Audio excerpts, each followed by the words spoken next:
Hi, this is Brian Forrester coming to you from Paracas in Peru, and this is the summary of the DNA testing of the Paracas elongated skulls and related abnormalities found by medical professionals in the skulls themselves. Now, the academics that we are associated with here in Peru and elsewhere, uh, their prediction for the results of the elongated skull testing, of which we had 18 different skulls tested, was that the haplogroups that would be found would be A, B, C, or D, because those are the haplogroups of the Native American people whose ancestors crossed over the Bering Land Bridge 12,000 plus years ago. We have sent the data out to different academics. Those that wish to examine the data are welcome to contact us in order to do peer review should they wish. But I think they will be somewhat disturbed with the fact that some of the haplogroups of the mitochondrial DNA that came back were in fact, a few were B, which is typical Native American, but other ones that showed up included U2E, K, J, and H. And the commonality of those are they were all found around the Black Sea and Crimea area.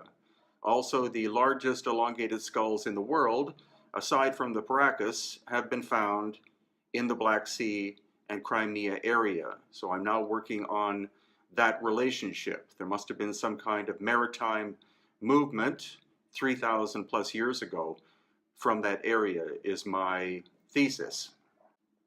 As regards the physical abnormalities, as I said in previous videos, the foramen magnum, which is where your spinal column enters the bottom of your skull, is at the center point in Homo sapiens sapiens, and it is quite round in shape, but the ones of the Paracas elongated skulls are significantly to the back and oval and narrower, so they probably had longer, thinner necks than Homo sapiens sapiens.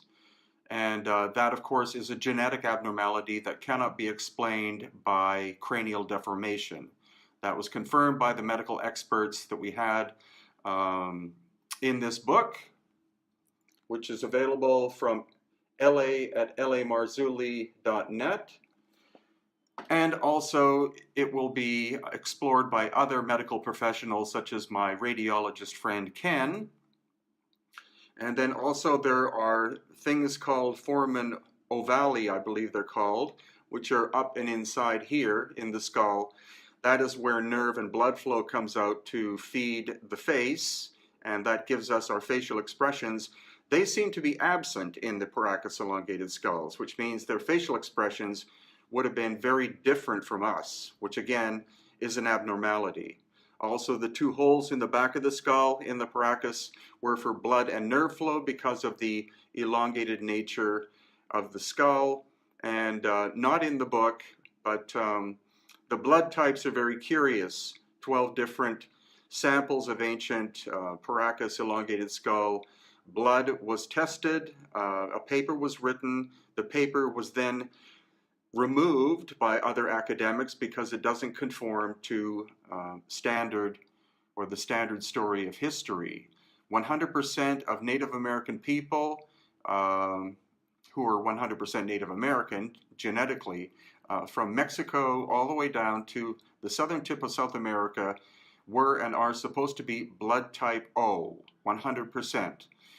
But the results of the Paracas were actually of 14 samples.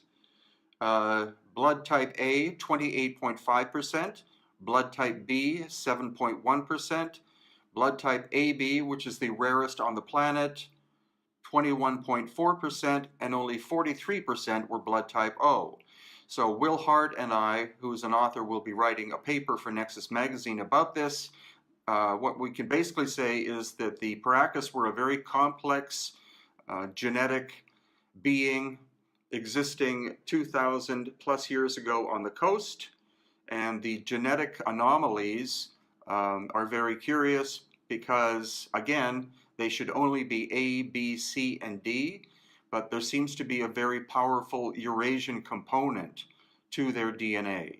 I don't know if academics will bother writing papers about this, whether they'll attack us.